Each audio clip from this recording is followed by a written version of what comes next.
All right, let's continue talking about series. That's what we started last time. Series. I will refresh your memory. A series is like this. The sum, n equals 1 to infinity, an. A series is what you get when you add up all the terms of a sequence. And you should question what is it supposed to mean to add up all the terms, add up infinitely many things? What it means is this: lim n goes to infinity of what we call the partial sums, the sequence of partial sums, the Sn. He's out of here. He told me beforehand.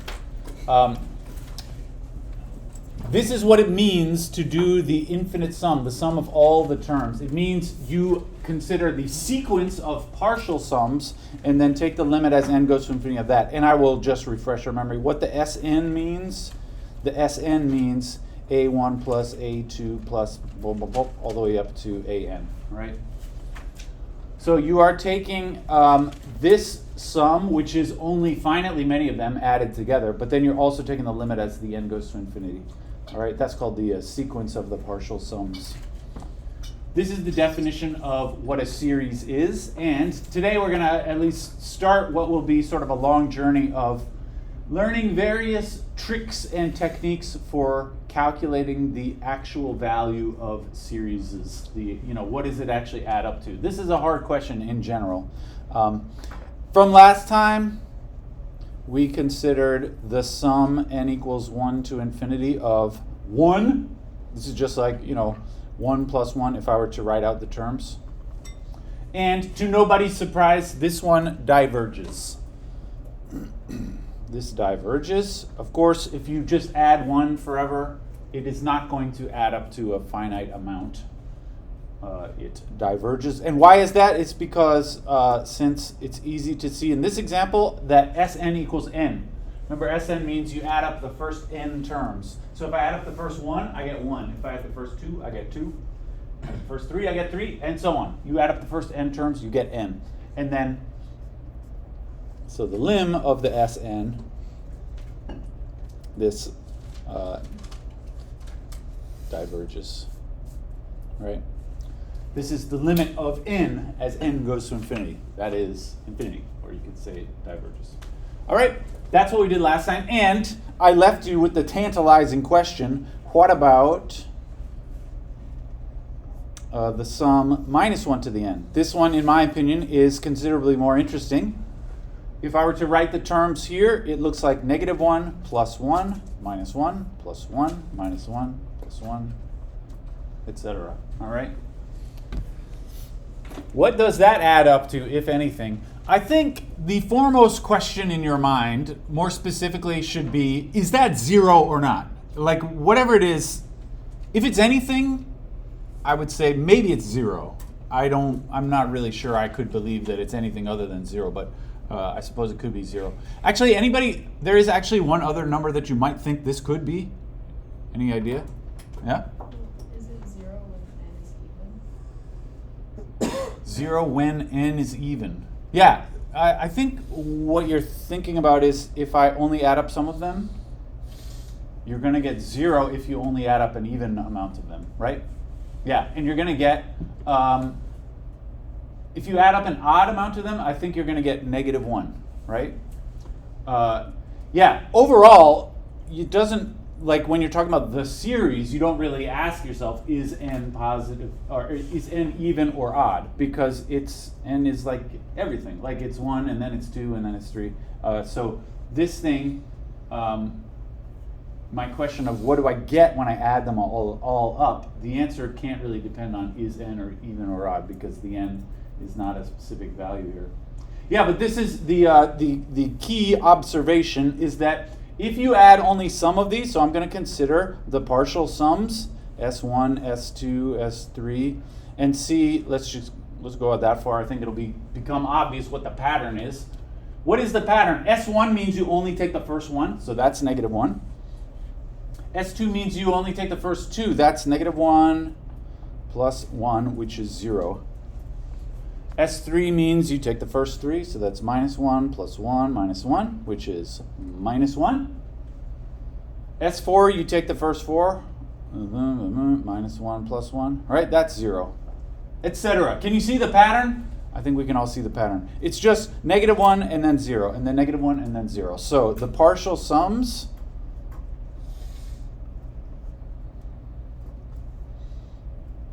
looks like,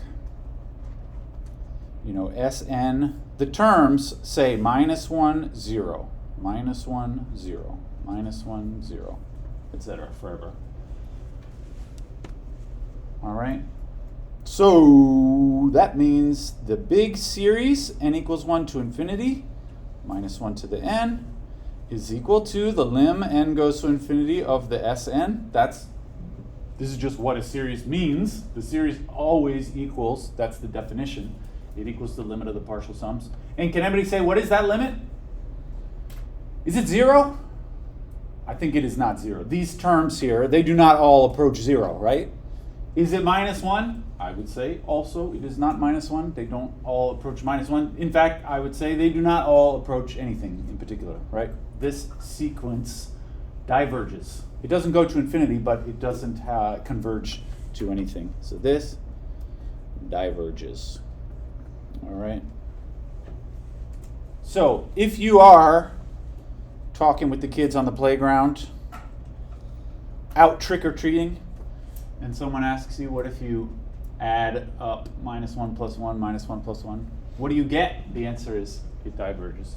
You do not get 0, although it's a tempting idea to think you might get 0, but you don't.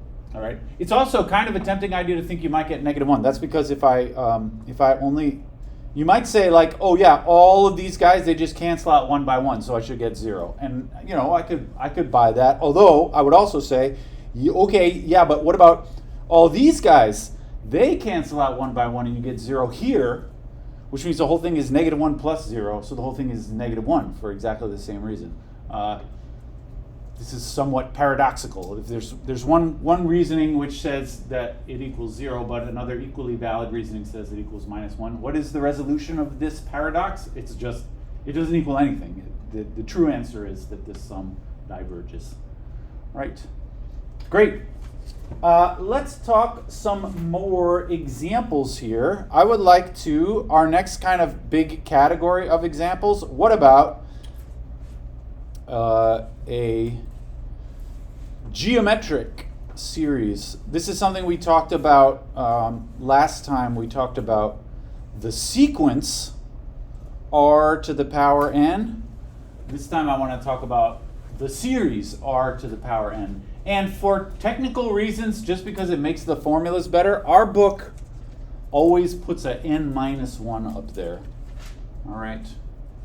The sum n equals 1 to infinity of r to the n minus 1. This is called a geometric series. And if I were to write the terms out, we start with n equals 1, but the exponent has a minus 1. So actually the first term says r to the 0, which is 1.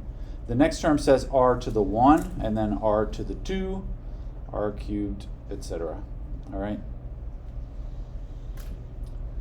They put this minus 1 here because they want the series to begin with 1 as its first term. And the reason for that is it turns out this makes a slightly nicer formula that we're about to talk about.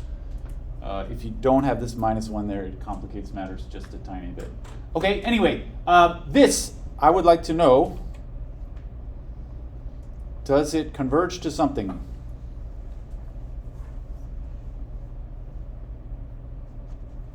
And if so, what?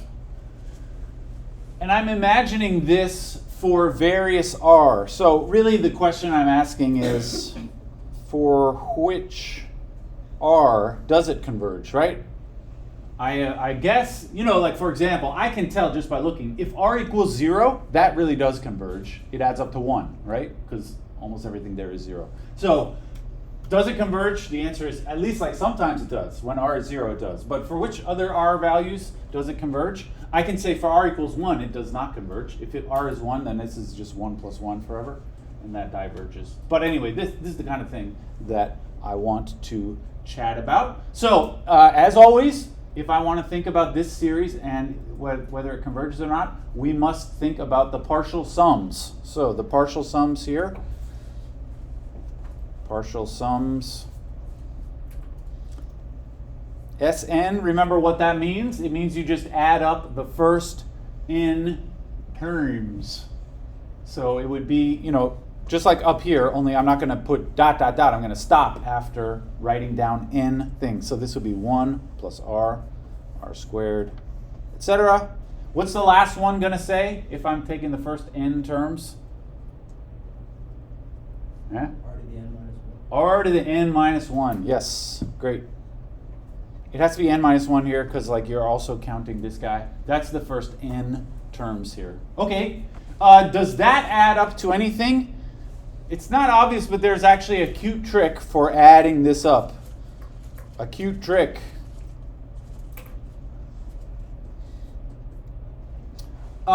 Here's the cute trick. Check this out.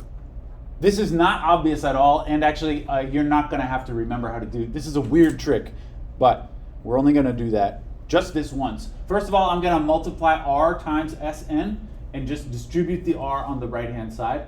This has the effect of increasing all the powers by 1. So instead of starting at 1, it starts at r, and then r squared, r cubed, etc., ending up with r to the power n, right?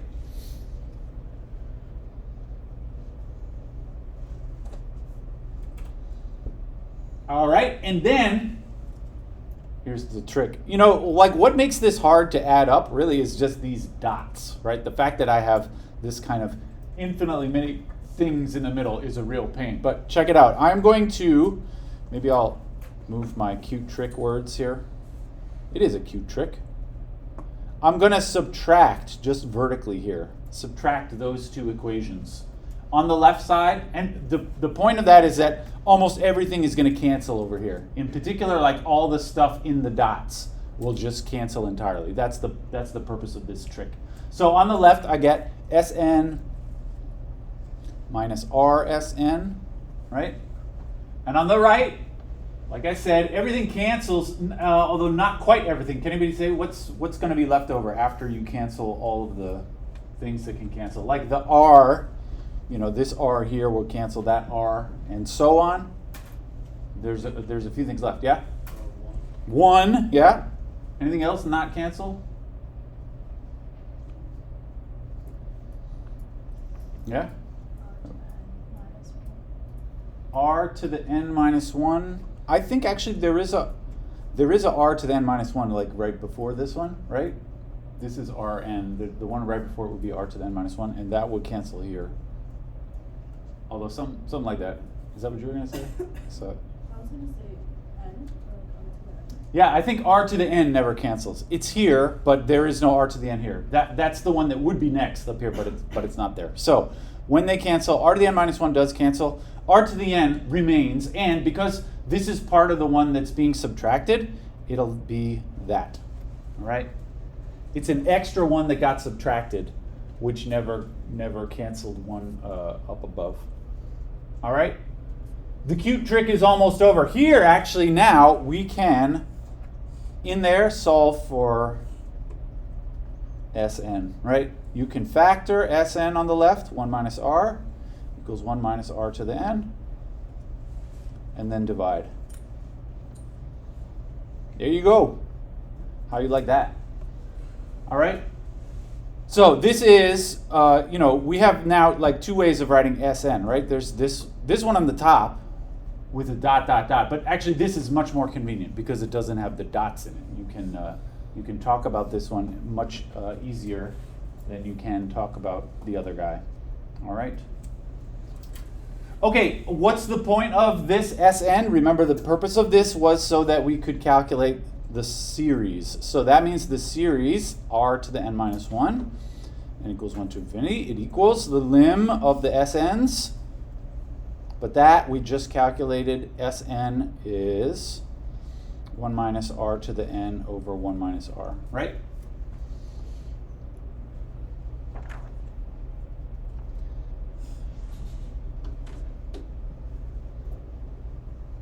And I want to do the lim of that stuff. really what matters from this is considering this r to the n, right? When I take the limit of all this other stuff is just going to stay like it is. The r to the n is the part that really matters because that's the only place where the n appears, right? So you could, if you like, write this using our sort of rules for the limit. Right? You can just push the lim inside of everything until you get to where the n is, because everything else there is just a constant in terms of this limit. What is lim n goes to infinity of r to the n? Remember, this is something that we talked about last time, 2 times ago. I said that we had sort of a somewhat long-winded theorem about lim as n goes to infinity. So last time, but maybe 2 times ago, we said lim r to the n diverges for absolute value r greater than 1. Remember we talked about this? It diverges when r is more than 1 or less than -1, and then it lim of r to the n equals 1 for r equals 1, lim r to the n equals 0 for r equals 0. For r in this range, -1 less than r less than 1. Remember we talked about that 2 times ago, 1 time ago, something like that. We spent like quite some time going through all the various situations of what the r could be. And the basic result is if the r is super big, either a big positive or a big negative, by big I mean just more than 1, then it diverges. And if r is between -1 and 1, it converges to 0. And if r equals 1, it's equals 1. And if r is -1, it diverges. All right, those are sort of like extra special cases. All right, and that allows us to fill in the blank right here. It means when we do this business, this thing right here is either, I mean, what are the possibilities? It's either 0 or 1 or it diverges, depending on what the r is. All right, so can I summarize here? This, I'm going to write it this way. This is the same. It's easiest to write this in terms of absolute values. When absolute value of r is more than 1, it diverges. When absolute value of r is less than 1, it equals 0. And when r equals 1, you get 1 for the answer there. All right. Actually, that middle case is not terribly important. But anyway, this thing up here. So my big old conclusion, this right here, this will be 1 minus 0 over 1 minus r. This is in the last case, right? If the absolute value of r is less than 1, then that piece of the limit is a 0. And so the answer is just going to be 1 over 1 minus r. And it diverges if absolute value r greater than 1. All right?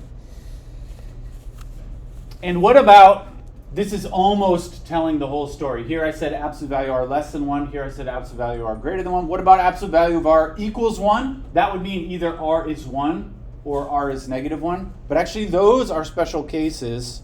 If r is plus or minus 1, we already know the sum of r to the n diverges. These are actually exactly the 2 answers we discussed at the beginning today, right? One was 1 plus 1 plus 1 forever, and the other was alternating, -1 plus 1, -1 plus 1. And in both cases, they diverge. All right. So I'm going to sort of summarize here. I will write this as a theorem. It says, actually we can summarize even more than what I said here. If absolute value r less than 1, then the sum n equals 1 to infinity r to the power n minus 1. It does converge, and what does it converge to? It converges to that fraction, 1 over 1 minus r. Right? How do you like that? Otherwise, if, well, I will just say otherwise, what I mean is absolute value of r greater or equal to 1, then the sum n equals 1 to infinity, r n minus 1 diverges. This you should definitely have memorized, although we're going to use it so often that you may not have to make a big effort to memorize it, but this is super important. We are going to use this all the time. This is the geometric series. If the r is less than 1, it actually does add up to something, 1 over 1 minus r. And if the r is not less than 1 in absolute value, then it diverges. All right. More generally, actually, there's a very slightly fancier version of this formula. I will say we often use, this is almost exactly the same, but sometimes there's an extra constant in there. This is noteworthy just because it comes up often in real life that you have not just powers of a certain number, but also times an extra constant. All right. If you remember my own personal blood example, the function that was involved there was something like 100 times 1.05 to the n, right? That's the extra constant. In an exponential growth problem, it represents the initial value of whatever you're talking about. But anyway, this same business. So it's just this again, only everything has been multiplied by a. So you just multiply the whole answer by a, and we typically write it this way, a over 1 minus r. And this is only true when r is less than 1, all right? If the, I mean in absolute value, when r is less than 1 in absolute value. When r is not less than 1 in absolute value, it diverges. All right.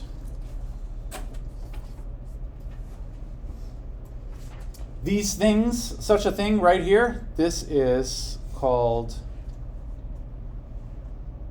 I already said this once, but just to, this is called a geometric series.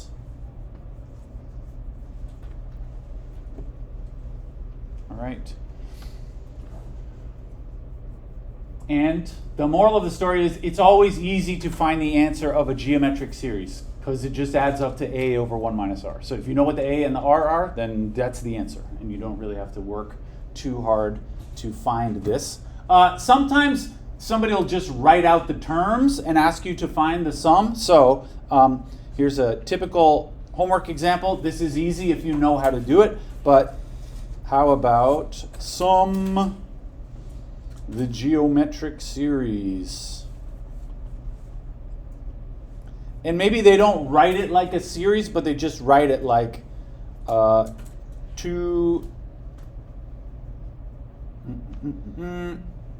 sorry, this is not exactly what I wanted to write.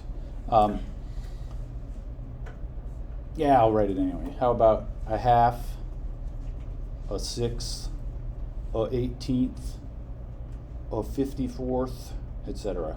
All right? Now, the answer is a over 1 minus r, but I didn't tell you what the a is, and I didn't tell you what the r is. So that's the hard part about this problem, such as it is. This is not going to be hard at all, but you have to know how to find the a and the r. So we want to find a and r, right? But remember how this is supposed to go. The a and the r, these terms always look like, the first one would be a times, they fit this format, right? The first term should be a times r to the 0. The second term should be a times r to the 1, and so on. So this 1/2 is a r to the 0. This is a r. This is a r squared. This is a r cubed, and so on. And that much information should make it possible for us to figure out what the a and the r are. Actually, the a is very easy. Can anybody say what the a is based on what we're looking at here? Yeah? Yeah, how do you know it's 1/2? Because r to the 0 is 1. Right, r to the 0 is 1. So if I'm telling you that this term is a times r to the 0, well, that's just a, right? So this is the same as a. A is 1/2. So if you're into remembering things, this is I find very easy to remember. A is always the first term. That's it. Right?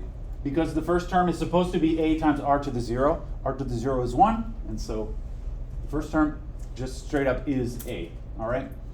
And what is the r? The r you could figure out if you already know the a. I mean, like in my example here, I know the a is a half, and that a times r is 1/6. So I guess r is something like a half divided by a 6 or something like that. I think the easiest way that I find to think about this is the way that these terms work is the next term is always the previous one times another r, right? Like this has one r in it, this has two r's in it. So the way to get the next number is by multiplying the previous number by r. Another way to say that is the quotient, the ratio of one term divided by the previous one. That's what r is. So a is always the first term. R is, actually there's a name for this. R is called the common ratio. Common because this will be the same ratio that you get every time, and it is always some term, I'll say each term divided by the previous term. That's what the R is. A is always just the first term, exactly, and then R, which we call the common ratio, is obtained by dividing each term divided by the previous term. And you'll get the same answer every time. That's why it's called the common ratio. This ratio is always the same. And what is it in this example? So I'm always just going to divide the second term divided by the first term. That's how I find the R, although you could do it with any of the other terms if you want. But anyway, in this example, so I didn't write it down. In my example here, A is a half, because it's just the first term. What about R? R is the ratio. R is, say, 1/6 divided by 1/2, right? It's the next term divided by the previous term. And you'll get the same answer no matter which terms you use, so you might as well just use the first two. It's the second term divided by the first term. And what is that? You have to think clearly about your fractions. I think that's 1/3 though. This is like 1/6 times 2. If instead of dividing by a half, I multiply times the reciprocal. This is 1/3. All right. A equals a half and R equals 1/3. Yeah? Find R, can you just like plug in A to the second term? Plug in A. Yeah, like you found A was a half. Yeah. So then for the second one, can you just do like 1/2 R equals 1/6? Yeah, sure. You could solve a little thing here. 1/2 R equals 1/6. R equals 1/6 divided by 1/2, which is what I ended up saying. Yeah, I think it's a little easier to just remember to do this ratio. But yeah, however you like to work it out, it's totally fine. All right.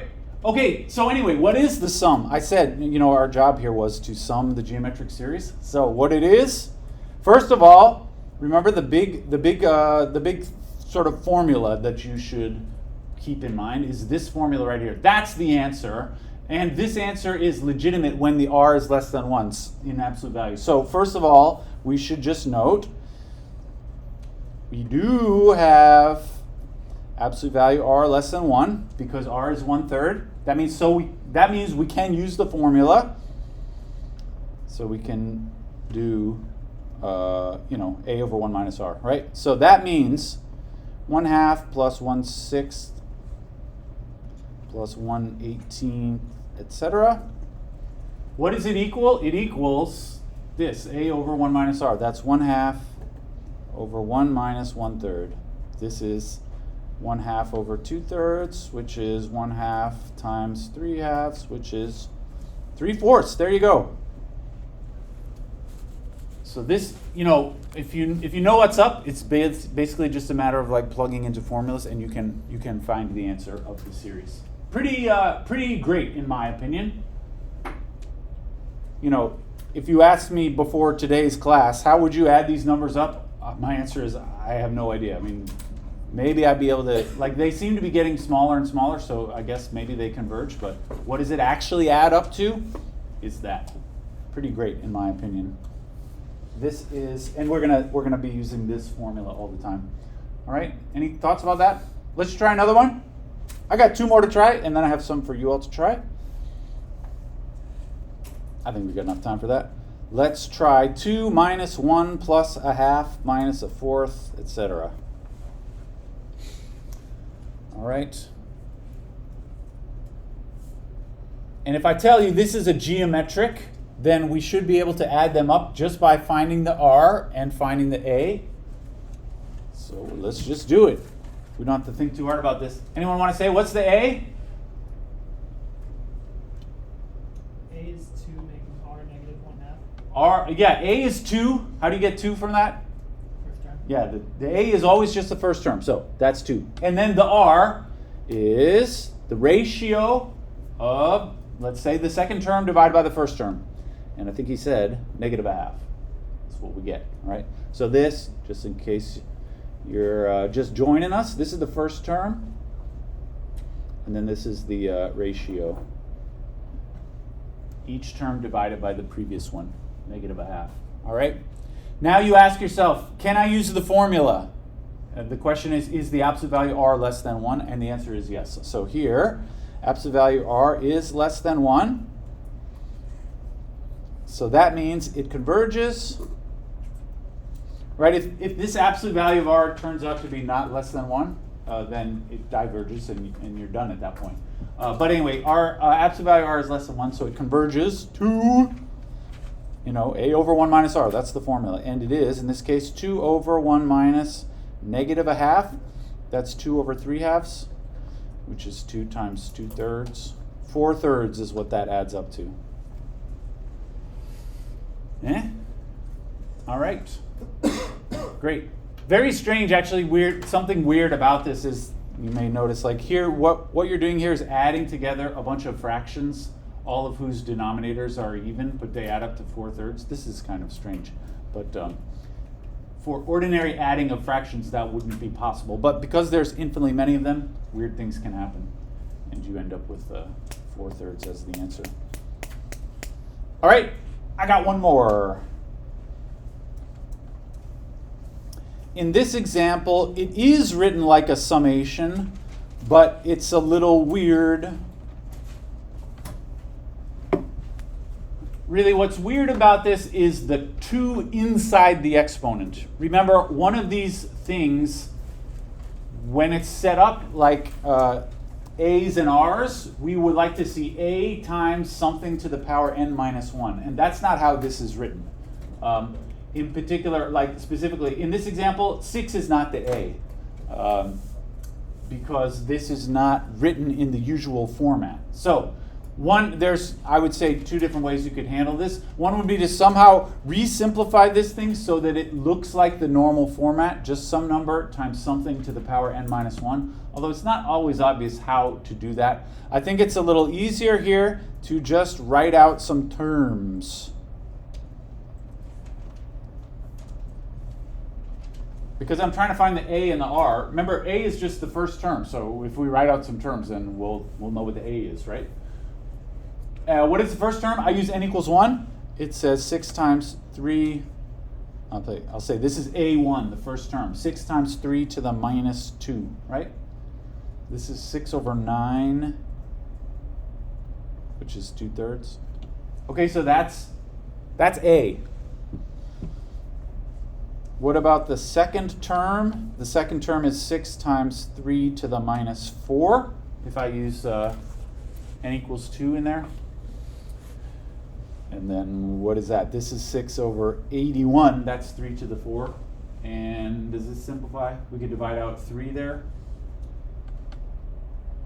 2 over 27, right?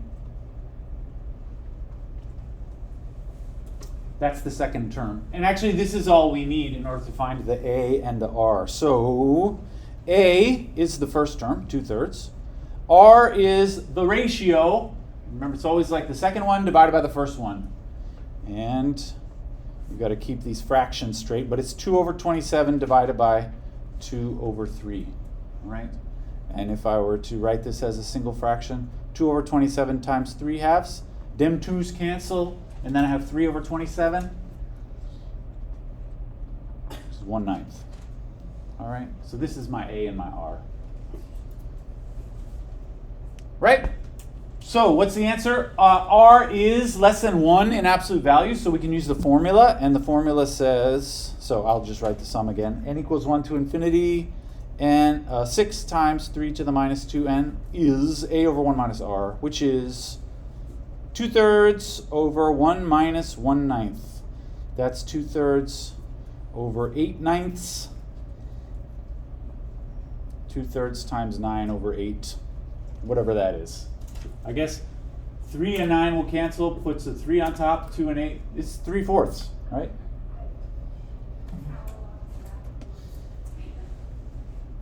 All right, excellent. So you can actually, starting with a fairly weird looking thing, you can still work it out fairly straightforward. All right, I got 2 for you. See how you like it.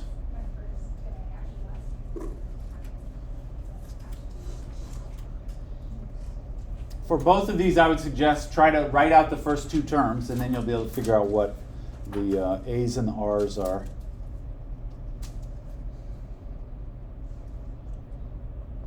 In each case, either tell me the answer or say it diverges.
Because pi is like around 3.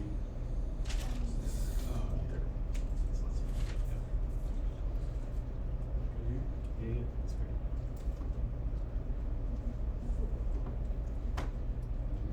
Yeah, that's right. Oh, yeah. Here. That's great.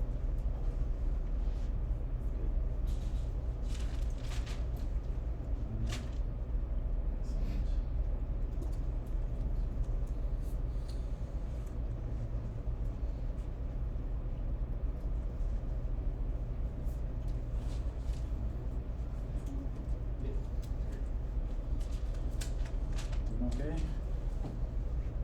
It's looking good.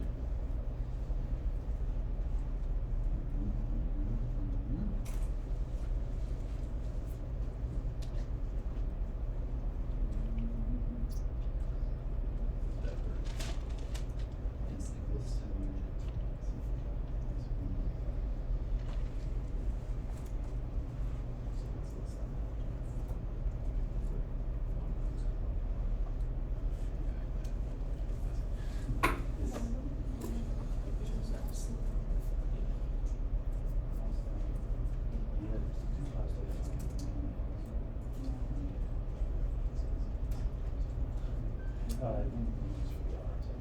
The R is always this one.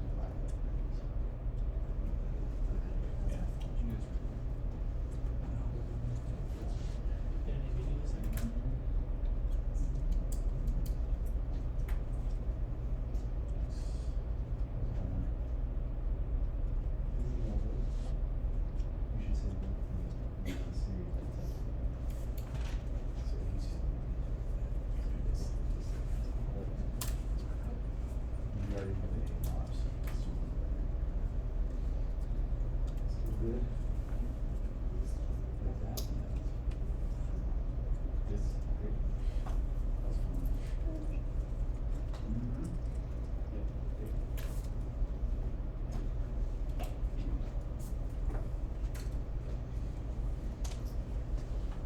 Let's chat about these, because I had one more example that I wanted to do before going. People seem to be doing fine with these. So the first one there, when you write out terms, the first term is 5 over pi to the 1. The second term is 5 over pi to the 2, then 5 over pi to the 3, etc. Right? That's what I'm talking about, the first sum.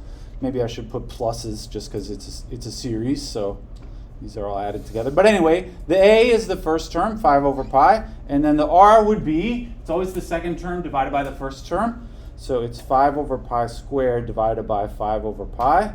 You got to make sure you get it right, but this is, I would write as 5 over pi squared times the reciprocal of that thing on the bottom, which would be pi over 5. 5's cancel, and the pi's kind of cancel, and you get this, 1 over pi for the r. I hope that's what you got. And 1 over pi is less than 1, because pi is kind of like 3, and so this is kind of like 1/3. All right, and so that means the sum of the series is a over 1 minus r, which is a 5 over pi over 1 minus 1 over pi. All right, usually I like to simplify these, but this one is a little weird. You can multiply the bottom and the top both by pi, which cleans it up a little bit, although not a lot. This is not going to get any better than that. All right, this is how I would write it. Questions about that one? All right, great. And the second one. So the second one, I'm just going to do the same old thing. The second one was a bit of a trick. I don't know. It's not really a trick question, but anyway, start by writing the terms. The first term, n equals 1. It'll be -4 to the 0 up top. So that's just 1 over 3. The second term, n equals 2, gives me a -4 up top and a 3 squared on the bottom. And I don't really care what all the other terms are, but those are the first two terms. And that means a is 1/3, r is the ratio, -4 over 3 squared divided by 1/3. This would be -4 over 3 squared times 3. -4/3 is the r. And what is your conclusion? This is not absolute value less than 1, right? This is actually more than 1 in absolute value. So here, absolute value r is 4/3. So the series diverges. This is a little cautionary tale. The series diverges. Actually, if you forgot about that thing about the r, you may be tempted to just straight up plug into the formula and do a over 1 minus r, and you would actually get an answer. Like the answer, if you did that, would be 1/3 over 1 minus -4/3, which is 1/3 over 5/3, right? 1/5. That is wrong, though. I mean, that's what a 1 over 1 minus r is, but that's not what the series equals. So the moral of the story is make sure you remember this thing about r being less than 1. And if the r in absolute value is more than 1, it diverges. Even though the formula you could still plug in and you would feel like you got some answer. It's not the correct answer, though. All right. Any thoughts about those ones? Great. See something outside. Okay, I got just in our remaining 10 minutes. This is something really cute that you can do with geometric series. This is another thing that I can remember talking about on the playground when I was a kid. I used to talk about mathematical curiosities on the playground. Everybody knows, this is another thing that kids like to talk about. Y'all heard about this. I hope you've all heard about the strange tale of 0.9 repeating. 0.9 repeating. The kids on the playground told me this actually equals 1. I don't know if any of you have ever thought about this. 0.9 repeating actually equals 1. This is a true fact. Actually, it really does equal 1.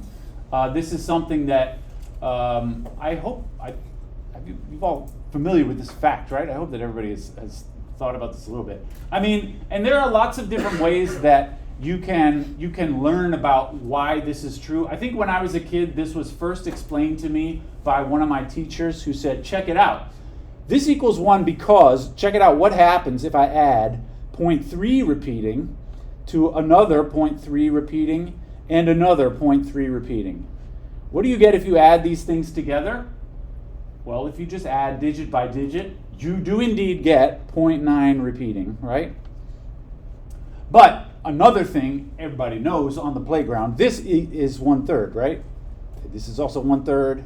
This is also 1/3. So what I was doing when I added these things together was actually the same as adding 1/3 to itself 3 times. And so actually this is the same as 1, right? This is how it was first explained to me why 0.9 repeating equals 1. It's a true fact. 0.9 repeating does equal 1. If you want to like waste your life, you could try to argue with people on the internet about this. There are some poorly informed people who like to argue about this on the internet. They'll say, no, it's a little bit less than 1, isn't it? Because it's like those are 9s, they're not 1s. And it's like, that's a 0, that's not a 1, that's a 0. Come on, man, this is obviously a little bit less. It ain't. I would say, oh, really, how much less is it? And then they'd say some kind of pure nonsense. It's like kind of very little bit less. Or it's like, what's really the difference between these two? Sometimes they'll say, oh, it's like 0.0 repeating forever and then a 1. That's what you get if you subtract these. I would say, come on, man. Repeating forever and then a 1? What do you mean forever and then? That don't make no sense, right? If it's repeating 9s forever, or it's repeating 0s forever, there's no such thing as forever and then. But anyway, this is the way it was explained to me. But this, it immediately raises other kinds of questions, like for example, okay, if 0.9 repeating can equal something else, what is some other things, like for example, what is 0.5 repeating? Does that equal something? Does it equal 0.6? Anyone have an opinion about this? I don't know if this is something you've ever thought about. Is 0.5 repeating? Is it like they all repeat and so you sort of round it up somehow, like that one at the top? Anyone have a feeling about this? Yeah? No. He says no. Yeah, why not? I agree. This is definitely not equal to 0.6. If you just think about it in terms of fractions, you have like 55 over 100 versus 60 over 100. You cancel out a common factor of 1 over 100. Yeah, right. 55 isn't 60. Yeah, like if you compare that with 0.6000, I feel like, if I subtract these, there's a difference between those two numbers, right? No matter, even if the 5s go on forever, that doesn't really matter. The reason that something weird happens with the 9 is because somehow like the 9s going on forever sort of causes them to round up, and they all round up. But these ones, it's not like that. A 5 doesn't round up to a 6. And so anyway, it's not that. Check it out. We can answer questions like this in terms of geometric series. So 0.5 repeating, what that means, I'm going to write a few more here. This repeating decimal actually refers to a series decimal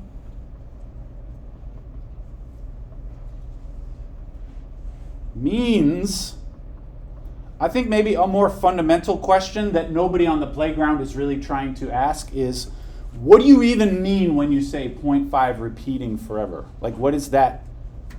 Is that even a number? Because like ordinary numbers, you're not allowed to just repeat numbers forever and get something.